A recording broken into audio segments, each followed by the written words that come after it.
안녕하세요. 사랑하는 성도 여러분, 반갑습니다.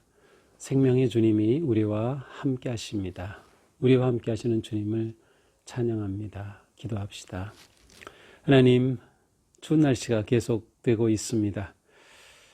하지만 주님의 은혜와 또 보호하심 속에 저희들의 하루하루가 평안하며 또 이 추위 속에서도 저희들이 주님의 말씀을 향한 마음이 더욱 뜨거워지며 또 믿음의 열정이 식지 않도록 말씀으로 일으켜 주시고 또 새롭게 하여 주시옵소서. 예수님 이름으로 기도합니다. 아멘. 네, 오늘 말씀은 누가복음 3장 15절부터 38절입니다. 굉장히 긴 그런 구절인데요. 제가 일단 15절에서 22절까지 읽고 뒤에 조금 읽겠습니다. 백성들이 바라고 기다림으로 모든 사람들이 요한을 혹 그리스도신가 심중에 생각하니 요한이 모든 사람에게 대답하여 이르되 나는 물로 너희에게 세례를 베풀거니와 나보다 능력이 많으시니가 오시나니 나는 그의 신발끈을 풀기도 감당하지 못하겠노라.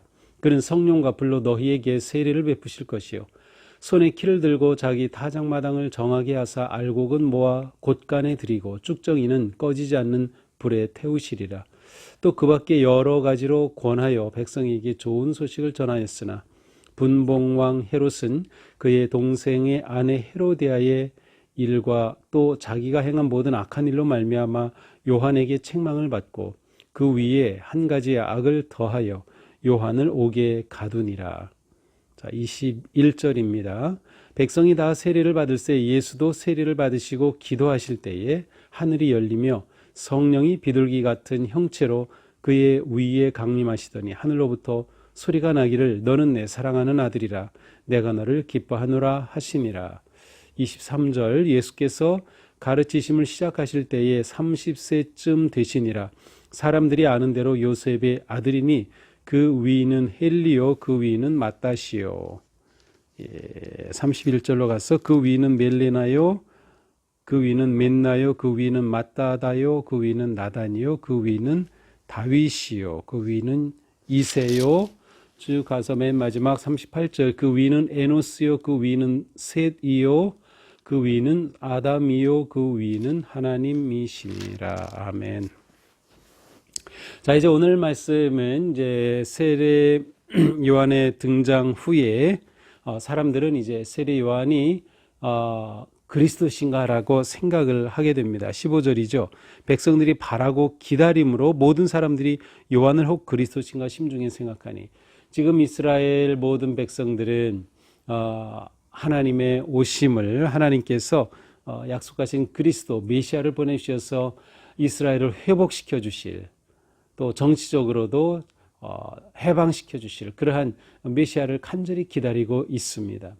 그러니 이 세례 요한과 같은 사람이 나타나서 소식을 회개를 선포하며 뭇 백성들을 일깨우니까 이 사람이 그리스도신가라고 생각을 합니다. 그러니까 사람들이 이제 요한에게 그렇게 몰려오고 따르고 그를 이렇게 그리스도로 대우하려고 했겠죠. 그러자 16절 요한이 어떻게 합니까? 모든 사람에게 대답하여 이르되 나는 물로 너희에게 세례를 베풀거니와 나보다 능력이 많으시니가 오시나니 나는 그의 신발끈을 풀기도 감당하지 못하겠노라. 그는 성령과 불로 너희에게 세례를 베푸실 것이요.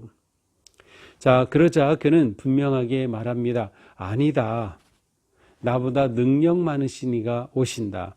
나는 지금 물로 세례를 베풀지만 그분은 성령과 불로 너희에게 세례를 베풀 것이다. 나는 그분의 신발끈을 풀 그러한 일도 감당할 수 없다라고 말합니다. 자, 여기서 요한은 나는 너에게 물로 세례를 베푼다라고 말해요. 그래서 세례는 정화와 씻음이죠. 물론 우리가 여기서 알아야 될 것은 세례 요한은 죄 사함의 권세가 없습니다. 죄를 사할 수 있는 사람이 아니에요. 오직 하나님만이 죄를 사하시죠. 따라서 요한이 물로 세례를 베푸는 이 요한의 세례는 죄 용서의 상징적인 그런 행위였습니다. 그러니까 하나님께 회개하고 돌아올 때 하나님이 너희를 용서하신다라고 하는 것을 상징적으로 보여주는 그런 용서의 세례였죠. 그러나 이제 그 뒤에 오실 그분, 신발끈조차 풀 수 없을 만큼 신발끈을 푸는 일은 이스라엘 사람들이 아주 천한 일로 여겼습니다. 그래서 이것은 노예가 할 일이었고요. 심지어 이스라엘 사람들에게는 어떤 상황에서도 이 일을 시키지 않았다고 합니다. 집에 종으로 있는 유대인이라면 그에게는 이 신발끈을 푸는 일을 시키지 않았을 정도로 아주 천하게 여기는 일이었어요. 그런데 요한은 나는 그분의 신발끈을 푸는 것도 감당할 수 없다라고 말하는 거죠. 그분은 나와 비교할 때 나는 물로 세례를 주지만 그분은 성령과 불로 세례를 베푸신다. 성령과 불로 세례를 베푸신다는 것은 실제로 구원의 행위를 베푸신다는 거죠. 그러니까 그분은 죄 사함의 권세가 있으신 겁니다. 그분은 구원의 능력이 있으신 거예요.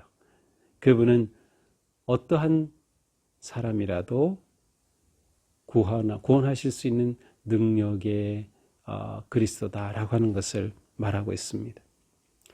더 나아가서 그분은 손에 키를 들고 타작마당을 정하게 하고 알곡은 모아 곡간에 들이고 쭉정이는 꺼지지 않는 불에 태우시리라. 그분은 모든 인생에 대한 심판의 주, 모든 것을 심판하시고 쭉정이로 알곡으로 구분하시는 그러한 분이심을 선포하고 있습니다. 그러니까 세례 요한을 통하여 물로 세례를 받는다는 것은 죄 사함의 길을 찾은 것이죠. 그래서 진정으로 회개하게 될 때 예수 그리스도로 말미암아 구원을 얻게 되고 진정한 자유함을 얻게 돼. 그것이 예수님이 베풀어 주시는 성령과 불의 세례입니다. 그렇게 세례를 받은 사람은 알곡이 되는 것이죠. 하나님의 구원의 자리에 참여하게 됩니다. 이후에 계속해서 세례 요한은 계속 좋은 소식을 선포합니다. 좋은 소식, 바로 회개를 통한 구원의 소식이죠. 자, 그런데 그 당시 분봉왕이었던 헤롯이 자기의 이복 형제였던 빌립이 있어요. 근데 이 빌립의 아내를 회유해서 이혼하게 만들고 그 아내를 자기가 차지합니다. 그러니까 세례 요한이 이거 가만두겠어요? 그래서 이 모든 일을 책망하죠. 그러니까 이 헤롯이 요한을 옥에 가두고 말았어요. 물론 후에 요한은 참수형을 당하게 되죠. 요한의 이러한 모습은 이제 누가복음에서는 계속 요한이 예수님보다 한 걸음 앞서서 예수님께 오실 일을 계속 예표하잖아요. 출생 전에 또 선포 전에. 그러니까 이처럼 요한이 감옥에 들어갔다는 것은 후에 오실 메시아도 고난당하실 것을 동시에 예표하고 있습니다. 자, 이후에는 이제 예수님이 세례를 받으시는 특별한 장면이 나옵니다. 모든 백성들이 이 세례 요한에게 와서 세례를 받습니다. 이 당시에는 세례 요한이 가장 뜨는 인물이었어요. 세례 요한이 최고의 정치적인 그러한 선동을 할 수 있는, 그리고 백성들에게 희망을 주는 그러한 선지자였죠. 자, 그래서 많은 사람들이, 백성들이 이제 세례 요한에게 와서 세례를 받습니다. 자, 그런데 예수님도 와서 세례를 받아요. 세례를 받으시고 기도하실 때 하늘이 열리고 성령이 비둘기같이 내리고 하늘에서 소리가 들렸습니다. 너는 내 사랑하는 아들이라, 내가 너를 기뻐하노라. 자, 예수님은 죄가 없으셔요. 자, 세례 요한의 세례는 물 세례이고 이것은 죄 용서를 상징하는 것이었어요. 그가 용서하는 것은 아니죠. 그런데 예수님은 죄가 없으신데 세례 요한에게 와서 세례를 받은 겁니다. 백성들이 다 세례를 받을 때 요한도 그렇게 예수님도 오셔서 세례를 받으시죠. 그러니까 여기에서도 예수님은 완전히 낮아지심을 알 수 있어요. 이미 인간의 몸으로 오신 것 자체가 낮아지신 주님의 모습이지만 여기서도 사람들과 같이 낮아지셔요. 그리고 세례의 본을 보여주신 거예요. 그러니까 우리가 교회에서 세례를 베풀 때 세례를 왜 베푸는가? 두 가지입니다. 예수님이 세례를 받으셨다는 것과 예수님께서는 세례를 베풀라고 명령하셨다는 거죠. 이 두 가지가 우리가 세례를 베푸는 이유입니다. 자, 우리의 세례는 어떤 세례일까요? 불의 세례일까요? 성령의 세례일까요? 아니면 물의 세례일까요? 우리는 세례를 베풀 때 물을 사용하죠. 그러나 우리의 고백은 동시에 우리의 세례는 불의 세례이기도 합니다. 왜냐하면 예수 그리스도를 믿고 회개함으로 구원받았음을 이 세례를 통해서 드러내는 것이기 때문이에요. 그래서 우리는 물 세례와 성령 세례가 이 세례 행위를 통하여 드러난다라고 믿고 있습니다. 물론 성령의 임하심과 성령의 역사심은 세례 이전에 이미 있을 수도 있고요. 또 세례를 받은 이후에 역사하실 수도 있어요. 그러나 우리의 세례의 의식 속에서는 물 세례와 성령의 세례가 함께 있음을 우리는 고백하고 있습니다. 자, 이렇게 예수님의 세례 받으신 모습 후에 이제 예수님의 족보가 소개됩니다. 이 족보는 아주 길게 나오기 때문에 모두 77명이 등장합니다. 그리고 이 누가복음의 족보는 점점 거슬러 올라가는 그러한 족보입니다. 그러니까 예수님으로부터 시작해서 예수님이 30세쯤 되셔서 이제 가르침을 시작하신다 그랬어요. 자, 예수님이 가르침을 시작하실 때, 자, 예수님의 사역에서 첫 번째가 가르침으로 나타나고 있어요. 그래서 우리는 예수님이 12살 때 예루살렘 성전에서 그렇게 율법학자들과 대화를 나누고 사람들을 깜짝 놀라겠다, 가르치실 메시아이심을 보인다고 했죠. 바로 그렇습니다. 예수님은 가르치심으로 사역을 시작하셨어요. 그때 30세쯤 되었습니다.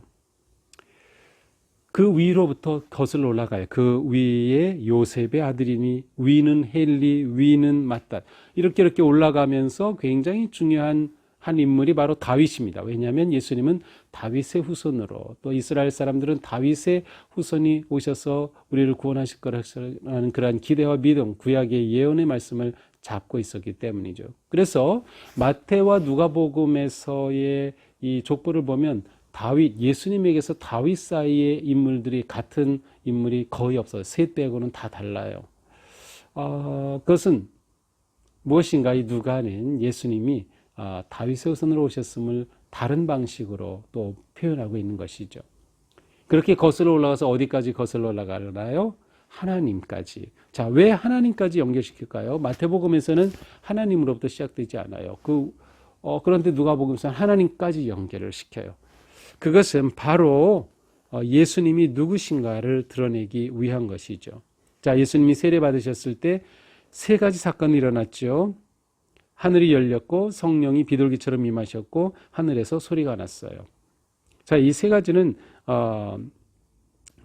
뭐라고 할까요? 삼위 하나님이 함께 일하심을 볼 수 있어요. 여기 성령님과 하나님, 예수 그리스도, 삼위 하나님이 이 세례 가운데 함께 역사하셨음을 보여주죠. 자, 그런데 여기서 중요한 것은 하나님께서 너는 내 사랑하는 아들이라 하늘에서 음성이 들렸어요. 예수님은 하나님의 아들이셨던 거예요. 그러니까 족보가 가리키는 것은 예수님은 하나님의 아들이시다. 그래서 하나님께로 인간의 족보로 올라갔는데 하나님께로 연결이 되고 있습니다. 자, 오늘 말씀을 보면서 우리는 먼저 세례 요한은 자기가 누구인지를 알았고 그의 사명이 무엇인지도 알았습니다. 그것은 자기의 정체성이 분명했어요. 나는 예비하는 자로 온 거예요. 그리스도가 올 길을 예비하는 자. 그래서 그에게는 그리스도가 중심이에요. 거기서 자기가 한마디만 하면 자기는 그야말로 못 사람들의 존경을 받고 추앙을 받을 수 있어요. 그래, 내가 그리스도일지 몰라, 이렇게 한마디만 했어도. 그러나 그는 분명하게 말합니다. 자기 정체성이 분명했어요. 나는 그리스도를 위해 예비하러 온 그러한 자에 불과하다라는 것이죠. 우리는 그리스도로서 우리의 정체성이 분명해야 합니다. 오늘 말씀을 통해 우리에게 중요한 정체성은 뭘까요? 나는 세례받았다라고 하는 정체성입니다. 나는 세례받았다. 내가 세례받은 것은 이게 보통 사건이 아닙니다. 하나님께서 나를 그리스도를 통하여 구속하시고 사랑하여 주시고 영원한 생명을 주셨다는 이 엄청난 사건이거든요. 그리고 성령님이 나와 함께 하시고 내 안에 계시다고 하는 거예요. 내가 예수님을 믿고 회개하고 구주로 영접하였을 때 나는 하나님의 자녀가 되었고 성령님이 내 안에 계시다. 그것을 의식적인 행위를 통하여 세례를 통하여 공적으로 고백하고 교회가 그를 교회의 일원으로 받아들인 거죠. 그러니까 내가 세례받았다라고 하는 내 정체성, 우리가 이것을 결코 잊으면 안 됩니다. 나는 이처럼 하나님의 놀라운 사랑과 은혜를 받고 있다라고 하는 것을 우리는 기억해야 합니다. 또한 우리는 예수님이 누구신가에 대한 믿음이 분명해야 합니다. 예수님이 하나님의 아들이시다. 하나님의 아들이시라는 것은 예수님도 하나님이시라는 것을 의미합니다. 예수님을 육체로만 인정하는 사람들이 있어요. 가끔. 그러한 사람들은 예수님을 구주로 고백하진 않아요. 예수님에 대해 무진장 연구도 할 수 있고 성경도 읽을 수 있고 책도 읽을 수 있고 쓸 수도 있어요. 그러나 예수님이 하나님의 아들이시고 하나님이시다. 나를 위한 주님이시다. 구세주시다라는 그 고백이 우리에게 분명해야 합니다. 예수님은 누구이신가? 예수님이 세례를 받고 기도하셨을 때 하늘이 열리고 성령이 비둘기처럼 내려왔어요. 이것은 실제적으로 성령님이 임하셨음을 의미하면서 비둘기는 창세기에 보면 노아의 홍수 후에 새 창조를 드러내는 새 창조의 소식을 알려주는 그러한 그 새가 바로 비둘기였어요. 그렇습니다. 우리는 예수 그리스도 안에서 새로운 피조물로 창조된 것이에요. 그것이 바로 세례자인 우리이죠. 오늘 우리 하루 살 때에도 나는 보통 사람이 아니야. 보통 존재가 아니야. 하나님의 특별한 사랑을 받은 존재. 예수 그리스도로 말미암아 영원한 생명을 누리는 하나님의 자녀다라고 하는 그런 자부심과 확신을 가지고 내 정체성이 분명한 그리고 더 나아가서 세례요한처럼 사명이 분명한 그러한 오늘 하루가 될 수 있기를 축복합니다. 기도합시다. 하나님 감사합니다. 오늘도 말씀을 통하여서 우리가 누구인지 다시 한번 생각하게 되었습니다. 우리가 예수 그리스도 안에서 얻은 이 놀라운 구원의 기쁨을 감사하고 찬양하며 내가 세례받은 자임을 늘 잊지 않도록 인도하여 주시옵소서. 예수님이 내 주가 되심을 늘 고백하며 오늘 하루도 주님을 따르고 순종하는 주님을 의지하는 주님의 영광을 드러내는 하루가 되게 하여 주시옵소서. 예수님 이름으로 기도합니다. 아멘. 네, 아주 날씨가 많이 춥습니다. 제가 아침에 이렇게 녹화하다 보니까 사무실이 추워서 이렇게 외투를 입은 채 하고 있습니다. 죄송합니다. 예, 오늘도 잠깐 은혜생활 가이드를 소개하려고 하는데요. 이 뒤에 보면은 온라인 예배 10계명이 있습니다. 물론 우리가 이제 온라인으로 예배 드릴 때 그 첫 부분에서 잠깐 소개되기도 하지만, 우리가 어떻게 온라인으로 예배 드릴 때 온전한 영과 진리 예배를 드릴까, 이렇게 잘 소개되어 있고요. 그 다음에 이 안에 보면 우리의 신앙생활을 점검할 수 있도록 믿음 통장이 있습니다. 그래서 예를 들면 1월 3일 주일이죠. 내가 주일 예배 드렸다. 성전에서 아니면 온라인. 그럼 여기다 이렇게 동그라미 해서 표시할 수 있습니다. 지금은 없지만 오후 예배 행사 있다라든지 또 금요 은혜밤 온라인으로 성전에 참여했다. 이게 표시하시면서 내가 1년 동안 신앙생활하는 것을 스스로 점검하고 제가 믿음 통장이라 그랬어요. 어떻게 쌓여가는지 여기다 확인할 수 있습니다. 말씀 묵상 내가 이번 주간 적어도 4회 이상은 2주간 이렇게 묵상을 들었다든지 또 묵상을 했다든지 할 경우에 여기에 표시할 수 있고요. 또 기도 생활, 내가 기도 생활을 일주일에 적어도 4일 이상은 기도하는 삶을 살았다라고 할 경우엔 여기에 표시를 하면 됩니다. 이 안에 있는 기도문을 따라 할 수도 있고 또 개인 기도를 하셨을 수도 있습니다. 또 감사 헌금 생활, 내가 속으로 어떻게 했는지, 가족의 시간을 가졌는지, 또 이웃사랑의 선한 행동을 했는지 이러한 것들을 이곳에 표시할 수도 있어요. 또 말씀을 읽었는지, 통독했는지, 들었는지 이 중에 어느 하나라도 또 했다고 하면 이렇게 표시를 하면서 또 지난 월요일부터 1시간 기도 헌신이 다음 주까지 진행이 되는데요. 날씨가 많이 추워져서 원래 비전홀에서 예정됐던 것이 이제 본당에 오시면 1층에 방 3개를 이렇게 준비해 놓고 그곳에 오셔서 기도하실 수 있습니다. 가족이 함께 오시면 가장 좋고요. 또 아니면 혼자라도 오셔서 한 해를 하나님 앞에 헌신하고 기도할 수 있는 그러한 또 시간이 될 수 있기를 바랍니다. 또 그렇게 기도 헌신하셨으면 여기에 보면 양육훈련 캠페인 활동 참여 여기 제목에 1시간 기도 헌신 내가 여기 하면서 느낀 것 이렇게 기록해 놓으면서 1년 동안 우리 신앙생활을 점검할 수 있어요. 이 책은 꼭 이렇게 해야 된다라고 딱 정해져서 의무적으로 뭘 하는 것이 아니라 개인에 따라서 얼마든지 활용할 수 있고 창조적으로 사용할 수 있게 준비되어 있습니다.